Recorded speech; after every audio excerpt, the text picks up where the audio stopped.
overcast day here in Sunyani. In the campaign, as the campaign continues for George Free, today has been a big day for him because after the manifesto launch of Keto Kreku and also of Wilfred Osei Palmer, we have come to yet another of the heavyweights in this GFA election, which is George Kwesi Afriyie. It's been an interesting day for you. You came in, you were looking so sober at a point. It looked like you wanted to cry. Were you overwhelmed? Yes, first I was truly touched. If you look at the presence of all the club, if you look at the presence of all the club dignitaries, club CEOs, club owners, traditional rulers, I was truly touched, truly touched, because this journey started over a year ago. I mean, you recall that during my birthday party, I announced that I will contest the 2019 GFA election. At that time, we were confident that the former president was not going to contest. Later, the situation changed, and we realized that he was ready to lace in his boots to come back again. So we had prepared, trust me. We had prepared that, yes, somebody need to take our football to the next level. And so therefore, I started putting a team together, making sure that if the chance and the opportunity availed itself, how am I going to execute this? And so what you witness here today is a true compilation of what we've been doing for over 1 year. Now, most important question a lot of people have been asking is, even though Accra is not the hub of football, a lot of people feel that the action is always in Accra.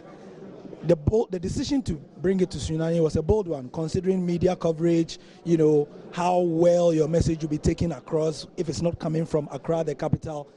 Would you say that you've been vindicated by the presence of the media and the way it's been covered today? You see, it's the reason why I said we need somebody who is tried and tested, and that there's no time for matramakwe. When I said that, people didn't understand.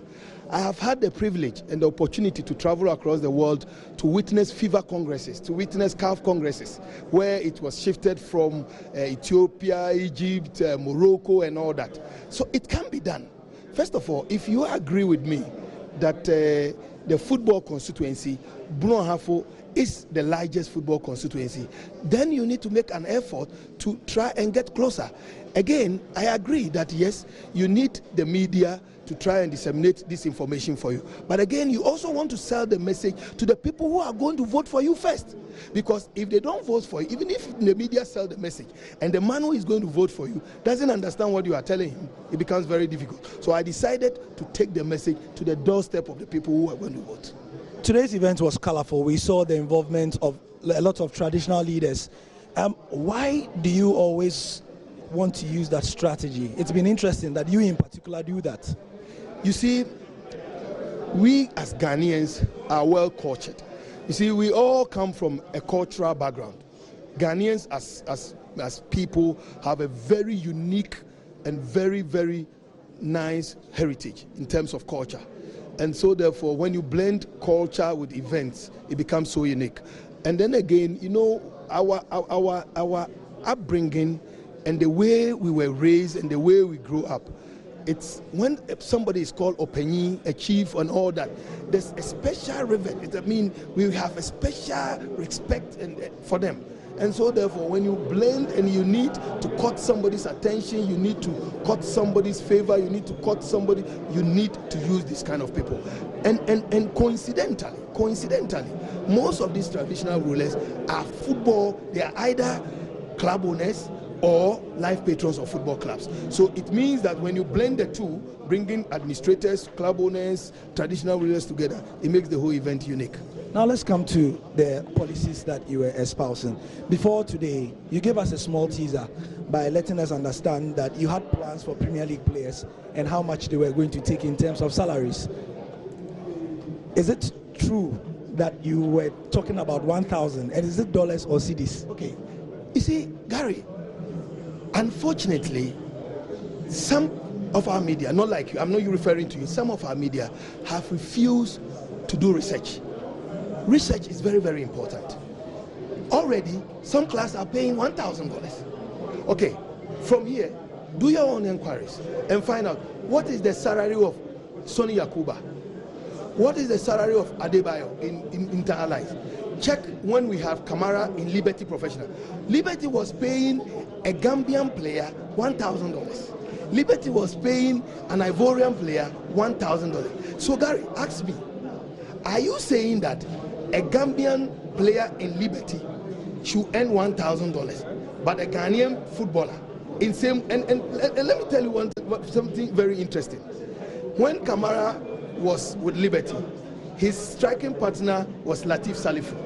Okay, now Latif Salifu was receiving 300 Ghana cedis, and Kamara was receiving $1,000.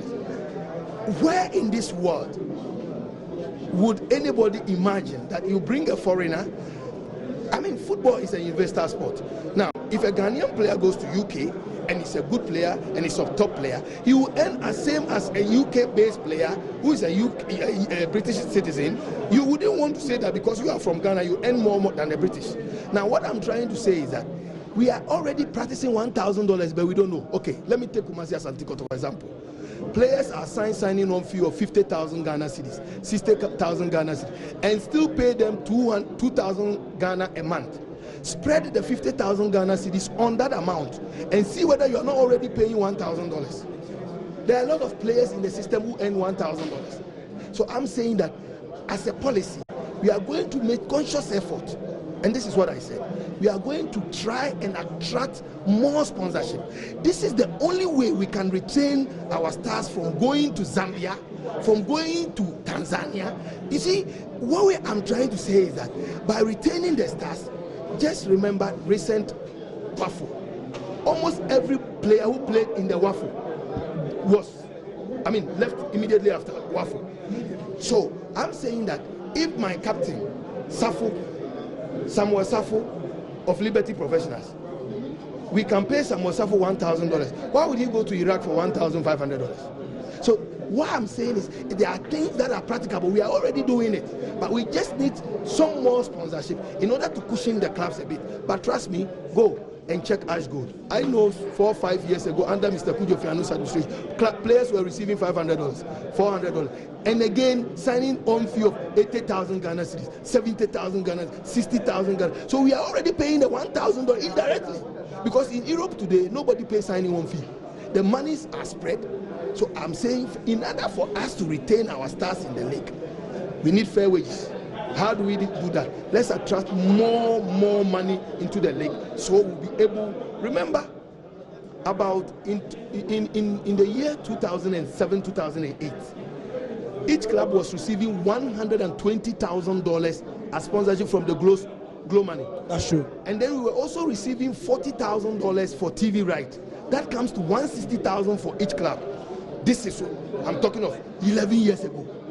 11 years ago. So if today, by discovery of oil and all other, we'll be able to attract some of these oil companies to come to our aid, and we can pay each club $300,000 US, $250,000 US, $200,000 US as clubs percentages of sponsorship. We can pay $1,000. Now, one other key issue that people have been looking at in the run-up to the GFA elections and the reform of Ghana football in general has been the issue of corruption. I remember that during your presentation, you hammered on that point about 3 or 4 different times, that corruption will be a thing of the past. Some will say that, but you are part of the system. What do you have to say? See, me, I'm a soldier Pekino. I used to tell people they don't understand. I'm a typical barracks boy. And so when I said that we need to use a revolutionary approach, I'm not saying we should go giddy-giddy, but we must be firm.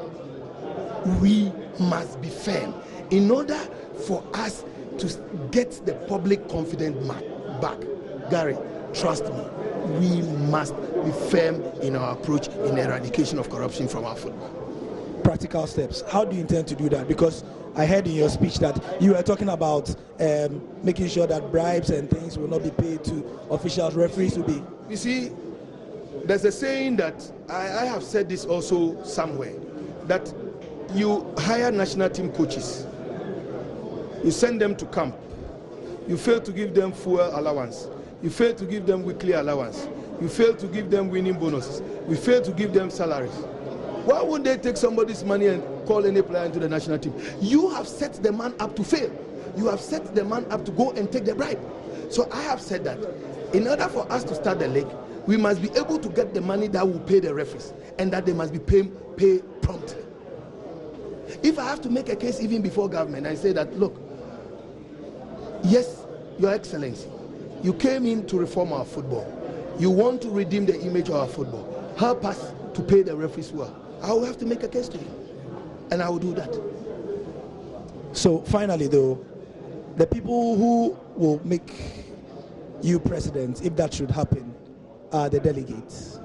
Speaking to the media is fine, talking to the wider world is fine, but in terms of the delegates themselves, what is the plan between now and election day? Because we've seen some of your competitors going nationwide and doing that. What is your plan? What are you telling them now? You see, this is where it puts me 1,000 miles ahead of my competitors. No comment. George Free is the presidential candidate for the GFA elections that will be done on the 25th of October, and that is that for now. His event has come from the Usbet International Conference Center, and this has been the presentation for our coverage of the elections.